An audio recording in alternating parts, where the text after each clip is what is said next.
વ્યતિરેક એટલે જ્યાં અહમ અને મમત્વ જોડાયેલા ન હોય. તમે રસ્તે ચાલતા જતા તમારા સ્નેહીને કે મિત્રને બતાવો કે આ મકાન આ અમારું છે, આ મકાન આપણું છે, અને બસમાં બેઠા હો ત્યારે એમ થાય છે કે આ મારી બસ છે. બસમાં બેઠા છો છતાં એમ નથી થતું કે આ મારી બસ છે. બેઠા હોવા છતાં એમાં મમત્વ નથી જાગતું. ઓફિસમાં બેઠા હો છતાં એમ નથી થતું કે આ ટેબલ કે આ ખુરશી કે આ પંખો કે જરાય બગડવો ન જોઈએ મારા છે. અંદર 8 કલાક દરરોજ બેસો છો છતાં પણ એનાથી અલિપ્ત એટલે વ્યતિરેક. જ્યાં અલિપ્તપણું ન હોય, જોડાઈ જાઓ અહમ અને મમત્વથી, એ અન્વય. શૂન્યાતીતાનંદ સ્વામીએ પૂછ્યું, મહારાજ શરૂઆતમાં આ શૂન્યાતીતાનંદ સ્વામીનો પ્રશ્ન બહુ આપણને કદાચ બહુ સ્પર્શી જાય છે. સ્વામી પૂછે છે, હે મહારાજ, જ્યારે સત્સંગમાં આવે ને ત્યારે સંતમાં અને સત્સંગીમાં અતિશય હેત હોય અને પછી ઓછું કેમ થઈ જાય છે? ધીમે ધીમે ઘટી કેમ જાય છે?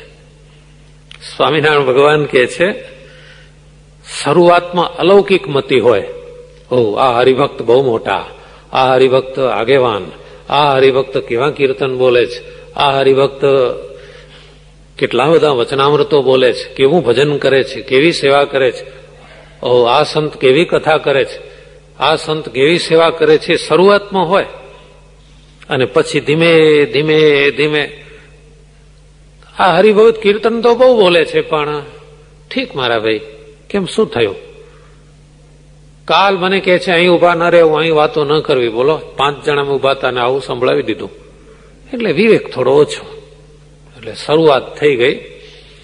સ્વામિનારાયણ ભગવાન કહે છે, શરૂઆતમાં એને સંત કે ભક્તના દોષ ન હોય, દેખાતા ન હોય, પછી અલ્પ જેટલો દેહનો ભાવ દોષ ક્યાંય દેખાય એટલે એની અલૌકિક મતિ ઓસરવા માંડે અને કુબુદ્ધિએ કરીને એ સંત અને ભક્તનો અભાવ મનમાં દ્રઢ કરવા માંડે. એટલે પછી પ્રેમ ઘટી જાય. અતિ પરિચયાત અવજ્ઞા. જે સંત અને ભક્તની સાથે દરરોજનો સહવાસ થાય ને એટલે પછી મહિમા ઘટે. આપણી ગુજરાતી કહેવત છે, ઘરના દેવ અને પાદરના તીરથ. દોડી દોડીને ક્યાંય જાય પણ પોતાના ભાગોળમાં જે તીર્થ હોય ત્યાં કોઈ દાડો પગે લાગવાય ના જાય. ઘણા ભક્તો એવી ભૂલ કરે, દરરોજ મંદિરે આવે અને પૂનમ હોય ત્યારે ના આવે. કેમ ભાઈ?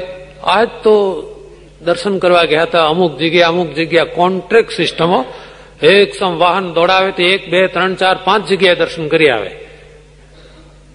પણ જ્યાં તમે દરરોજ નમસ્કાર કરો છો એ દિવસે, પૂનમના દિવસે તો ત્યાં ખાસ પગે લાગવું જોઈએ. તો એ દિવસે આખી ગેરહાજરી. એટલે ઘરના દેવ અને ભાદરના તીરથ. ઘરના દેવના ઘણા અર્થો થાય. મા બાપ છે એ ઘરનો દેવ છે, પહેલી વાત તો. બીજાને આદર અપાય ને મા બાપને જરાય નહીં, તો ઘરના દેવ એમને એમ બેસી રહે. તો સ્વામિનારાયણ ભગવાન કહે છે કે આવી રીતે અતિ પરિચય થાય તો સંતનો અને ભક્તનો મહિમા ભૂલાઈ જાય છે. પ્રસાદાનંદ સ્વામી પૂછે છે, મોક્ષનું કારણ, જીવનો મોક્ષ કઈ રીતે થાય? સ્વામિનારાયણ ભગવાન ઉત્તર આપે છે, સંતની આજ્ઞામાં જ કલ્યાણ છે. સંત કહે એમ સંશય રહિત કરે એમાંથી જ મોક્ષ થાય છે. અજામિલ પાપી હતો પણ સંતો આવીને કહી ગયા કે તમારા દીકરાનું નામ નારાયણ રાખજો. બસ એ સંત વચન પાળ્યો તો એનો મોક્ષ થયો.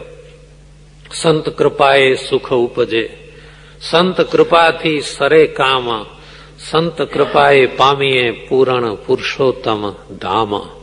એટલે સંતની આજ્ઞામાં જ કલ્યાણ છે. ત્રિગુણાતીતાનંદ સ્વામીએ પૂછ્યું કે મહારાજ, દેશકાળ વિષમ હોય ત્યાં શું કરવું? દેશકાળ વિષમ હોય ત્યાંથી ભાગી છૂટવું. દેશકાળ એટલે કે માનો ક્યાંય લડાઈ ફાટી નીકળે, ક્યાંય કોમી હુલ્લડ ફાટી નીકળે, મારા મારી કાપા કાપી થતી હોય, ક્યાં એવો ભયંકર ચેપી રોગચાળો ફાટી નીકળે કે માણસો ટપોટપ ઝડપાવા માંડે ને મરવા માંડે, આવા વિષમ દેશકાળમાં મારો વાલીડો મારી રક્ષા કરશે એમ નહીં, ત્યાંથી ખસી જ જવાનું, દૂર જ જતા રહેવાનું. નિર્વિકારાનંદ સ્વામી પૂછે છે, મહારાજ ભગવાનનો નિશ્ચય છે છતાં મનમાંથી વાસના કેમ જતી નથી? ભગવાન કે છે, મહાત્માની ખામી છે. મોટા યોગાનંદ સ્વામીએ પૂછ્યું, મહારાજ ભગવાનનો નિશ્ચય છે પણ કથાને વિશે દ્રઢ હેત કેમ થતું નથી? શ્રીજી મહારાજ કહે છે, એ પણ મહિમાની ખામી છે. પ્રતોષાનંદ સ્વામીએ પૂછ્યું, મહારાજ ભગવાનની ભક્તિ અવિચળ કેમ રહે? સ્વામિનારાયણ ભગવાન કહે છે કે જેને ભગવાનનો દ્રઢ મહિમા હોય એ કોઈ દાડો ભક્તિમાં એને ખામી આવતી નથી. અત્યાર સુધીની આ કથામાં 25 પ્રશ્ન થયા. 26મો પ્રશ્ન શ્રીજી મહારાજ પૂછે છે, હે સંતો, તમને બધાને અમે પૂછીએ છીએ કે ગીતામાં લખ્યું છે કે કામ, ક્રોધ અને લોભ એ નરકના દરવાજા છે. તમે બધા સંતો આ ત્રણમાંથી કયા દોષને જીતી શક્યા છો એ બોલો. કોઈ સંતે કહ્યું, મહારાજ અમે વાસનાને જીતી છે. કોઈએ કહ્યું, મહારાજ અમે ક્રોધને જીત્યો છે. કોઈએ કહ્યું, મહારાજ અમે લોભને જીતી શક્યા છે. દરેક સંતોએ જેને જે અતિ દ્રઢતા એ કહી સંભળાવી.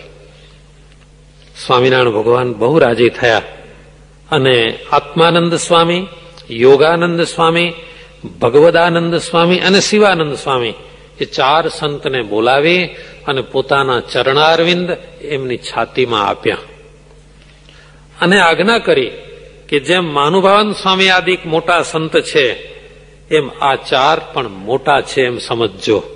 એનું કોઈ અપમાન ન કરે એની સાવધાની રાખજો. આટલી ભલામણ કરી અને જય સચ્ચિદાનંદ કહી અને શ્રીજી મહારાજ થાળ જમવા પધાર્યા. અહીં આગળ ગઢડા પ્રથમનો 78મા વચનામૃતની સમાપ્તિની સાથે જ ગઢડા પ્રથમ પ્રકરણની પણ અહીં પૂર્ણાહુતિ થાય છે. સ્વામિનારાયણ ભગવાનની જય.